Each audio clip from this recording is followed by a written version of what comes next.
bantu baminto amaliogo twagolire kibesa karibu milioni 100 ayande ikiriki nyaktari ayande ayakoibwa mpaka nabarayi bali mochorete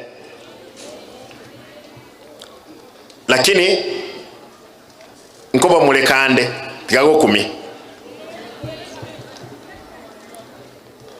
Over the past year, we have implemented reforms in the sector and adopted cashless payment system at the Kisi Teaching and Referral Hospital, KTRH, and all level 4 hospitals. After sealing the loopholes through automation, we are collecting more revenue from our facilities than ever before.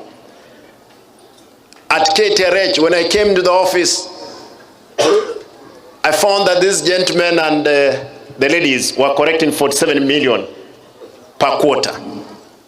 I did changes in that office, got a new CEO whom you saw here.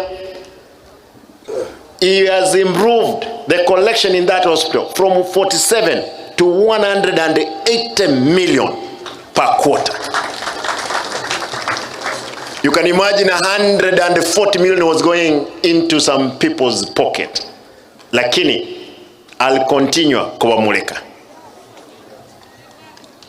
Mwanjemba muleke? Okay.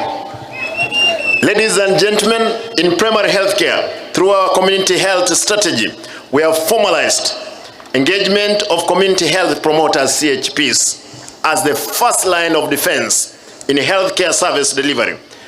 Currently, we are retaining service of 2,900 CHPs to ensure our people get health services at their doorstep.